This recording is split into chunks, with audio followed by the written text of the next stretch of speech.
பாபா ஓர் கருணாலயம், பாதம்தான் கமலாலயம்.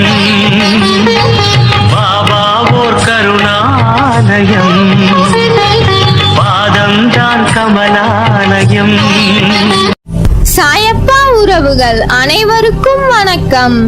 சாயப்பா மேல் நம்பிக்கை வைத்து அவரை நினைத்துக் கொண்டிருக்கும் உங்கள் அனைவரின் வேண்டுதலையும் சாயப்பா நிறைவேற்றுவார்.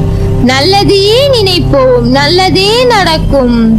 என்றும் சாயப்பாவின் அருள் உங்களுக்கு இருக்கும். நம் மனதிற்கு இதமான சாயப்பாவின் இன்றைய அருள்மொழியை கேட்போமா? அன்பு குழந்தையே, இந்த முக்கியமான விஷயத்தை உன்னிடம் சொல்லத்தான் சீரடியில் இருந்து உன் வீட்டிற்கே வந்தேன். இதை கேட்கும் நொடியே உன் கஷ்டங்கள் தீர ஆரம்பித்து விடும். கண்டிப்பாக நீ ஆசைப்படும் அத்தனையும் உன் கையில் கிடைக்கும். இன்னும் என் மீது உனக்கு முழு நம்பிக்கை வரவில்லை என்று நினைக்கிறேன் செல்லமே. முழுமையாக நம்பினால் நான் உன்னோடு இருக்கும் போது ஏன் அப்படி நடந்து விடுமோ? இப்படி நடந்து விட்டால் என்ன செய்வது என்று எந்நேரமும் கவலைப்பட்டு கொண்டே இருக்கிறாய். வருவது வரட்டும் என்று உறுதியாக எப்போதும் நிதானத்துடனும் நம்பிக்கையோடு செயல்பட்டு பார். அப்போது நீ மிகுந்த பலனை அடைவாய். ஒரு காரியத்தில் ஏமாற்றமோ தோல்வியுற்றாலோ வருந்தாதே. அதில் பெற்ற அனுபவத்தை கொண்டு அடுத்த முயற்சியில் திறன்பட செயல்படு. மீண்டும் மீண்டும் தோல்வி அடைந்தால் எங்கு தவறு செய்கிறோம் என ஆராய்ந்து பார். தோல்வி அடைந்தால் வாழ்க்கை முடிந்துவிட்டது என்று அர்த்தமில்லை. எனவே எதற்காகவும் அஞ்சாதே. இந்த நிலை மாறி நீ விரும்பும் அனைத்தும் கிடைக்கும். எனவே கவலை கொள்ளாதே, நம்பிக்கையோடு செயல்படு. நீ எடுக்கும் எல்லா முயற்சியிலும் உனக்கு வெற்றி நிச்சயம். நாளை நீ ஜெயித்த பிறகு வாழ்க்கையில் நீ அனுபவித்த வேதனை, துயரம் மற்ற எந்த இக்கட்டான நிலையையும் வேறு யாராவது அனுபவித்துக் கொண்டிருந்தால் அவர்களுக்கு உன்னால் முடிந்த உதவியை செய். தர்மங்களில் தலையாயது உதவி. தேவைப்படுபவர்களுக்கு உதவு. அவர்களின் உதவியற்ற நிலைமையை பார்த்து ஏளனம் செய்யாதே, சந்தோஷப்படாதே. யாரேனும் உனக்கு தீமை செய்தாலும் அதற்கு பழிக்கு பழி வாங்க நினைக்காதே. அவர்களுக்கு நீ ஏதேனும் செய்யும்படி காலம் பணிந்தால் உன்னால் இயன்ற நன்மையை செய். நன்றாக புரிந்து கொள். நான் சொன்னது உன்னால் முடிந்த உதவியை மட்டும்தான். உன் கைமீறி உதவ சொல்லவில்லை. உனது எல்லா கவலைகளுக்கும் முடிவு வந்துவிட்டது. என் வார்த்தைகள் மீது நம்பிக்கை வைத்து செயல்படு. கவலைப்படாதே, நான் இருக்கிறேன் உன்னோடு என்றும் என்றென்றும். நல்லதே நடக்கும்.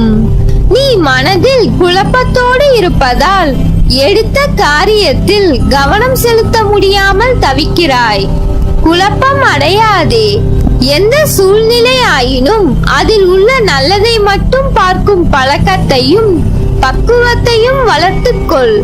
அப்பொழுதுதான் உன்னால் எவ்வளவு கடினமான சூழ்நிலையையும் எதிர்கொள்ள முடியும். ஒன்றை புரிந்து கொள் குழந்தையே, இவ்வுலக வாழ்வில் நடக்கும் நிகழ்வுகள் அனைத்தும் ஏதாவது ஒரு காரணத்திற்காக மட்டுமே நடக்கிறது. அதில் நீ மட்டும் விதிவிலக்கல்ல. உன் வாழ்வில் நடக்கும் நிகழ்வுகள் அனைத்தும் உன் இறந்த கால வாழ்விலோ அல்லது முன்ஜென்மத்திலோ நீ விதைத்த செயல்களின் விளைச்சல்கள். அதைத்தான் தற்போது நீ அறுவடை செய்கிறாய். எல்லாம் உன் கர்ம வினைகளின் படிதான் நடக்கும். அப்பா, நான் இப்படியே வாழ்க்கை முழுவதும் கஷ்டப்பட்டு கொண்டே இருக்க போகிறேனா என்று பயப்படாதே. உனக்கான நல்ல நேரம் ஆரம்பித்து விட்டது. படிப்படியாக உன் கஷ்டங்கள் குறைவதை நீயே பார்ப்பாய்.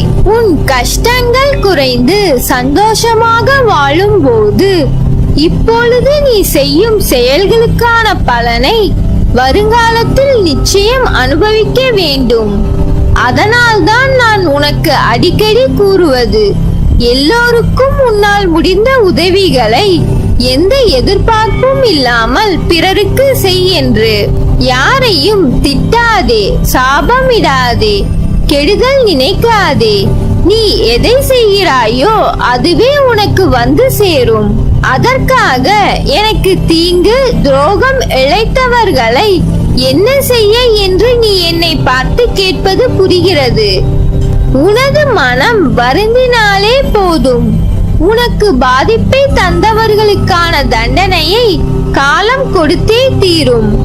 உன்னை கஷ்டப்படுத்தியவர்களை நான் சும்மா விடுவேன் என்று நினைக்கிறாயா? அவர்களுக்கான தண்டனை கண்டிப்பாக உரிய காலத்தில் கிடைக்கும். எனவே அவர்களை பற்றி நினைத்து நீ உன் சந்தோஷமான வாழ்க்கையை கெடுத்துக் கொள்ளாதே. எனவே எந்த நேரத்திலும் நேர்மையாக சிந்திக்கவும் செயல்படவும் தொடங்கு. அதுதான் உனக்கு உன் லட்சியத்தை அடையச் செய்யும். என் வார்த்தைகள் மீது நம்பிக்கை வைத்து செயல்படு. வாழ்க்கையில் நீ விரும்பிய நிலையை அடைவாய். எல்லோரும் உன்னிடம் இப்போது என்ன ஆயிற்று உனக்கு என்று கேட்கிறார்கள். அந்த அளவுக்கு கவலைகளில் மூழ்கி சோகமாக இருக்கிறாய். என் பெயரை கூட உச்சரிக்க முடியாதவாறு சிந்தனைகள், கவலைகள், கஷ்டங்கள் பற்றிய நினைவுகள் உன்னை ஆக்கிரமித்திருக்கிறது என்பது அவர்களுக்கு தெரியாது. அது உனக்கும் எனக்கும் மட்டும்தானே தெரியும். அதனால்தான் என் குழந்தையான உன்னை காப்பாற்ற நானே உன்னை தேடி வந்தேன். குழந்தையே, கஷ்டம் என்பது எல்லோருக்கும் வருவது. அதன் பிடியில் இருந்து யாரும் தப்புவதில்லை. இதை நீ தெரிந்தும் உணராமல் இருக்கிறாய். மற்றவர்களுக்கு கஷ்டம் என்றால் முன்னால் ஓடிப்போய் ஆறுதல் சொல்வாய்.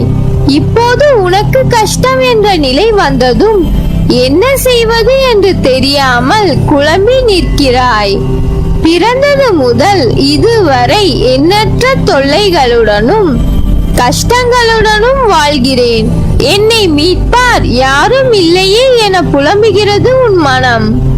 இன்னும் எத்தனை நாட்கள் இப்படியே கஷ்டப்பட்டு கொண்டு இருக்க வேண்டும் என்ற எண்ணம் உன்னை மேலும் பயமுறுத்துகிறது.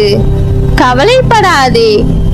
எப்போது இந்த செய்தி உன் கண்களில் பட்டதோ அப்போதே நீ விடுதலையின் படியில் கால் வைத்து விட்டாய் என்பதை உறுதியாக நம்பு. இதுவரை இப்படி செய்தி எதுவும் உன் கண்களில் படவில்லையே. இப்போது இந்த செய்தி உன் மனதில் நிற்கிறதே. அப்படியானால் உனக்கு விடுதலை உறுதி அல்லவா? அனைவர் மீதும் கருணை கொண்ட இந்த பக்கீர் உன்னையும் பாதுகாப்பான். இப்போது நீ பிரச்சனைகள், தடங்கல்கள் என்னும் கடலில் கழுத்து வரை மூழ்கி இருக்கலாம். துக்கமும் வேதனையுமான படுகுழியில் ஆழமாக அமிழ்ந்து போயிருக்கலாம். அதை பற்றி நினைத்து வருத்தப்படாதே, அமைதியாக இரு.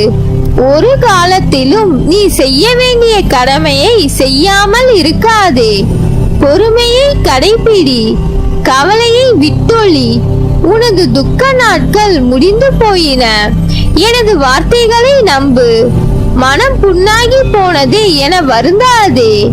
என் மென்மையான கரங்களால் உன்னை வருடிக் கொண்டு உன் பக்கத்தில் தான் நான் உனக்காக இருக்கிறேன்.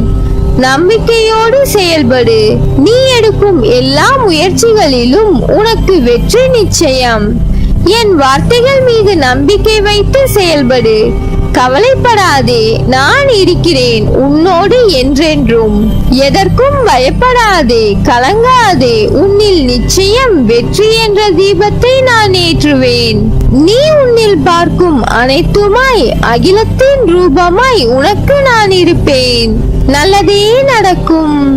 நீ என் பரிபூர்ண அருளும் ஆசீர்வாதமும் அன்பும் பெற்ற என் செல்ல பிள்ளை.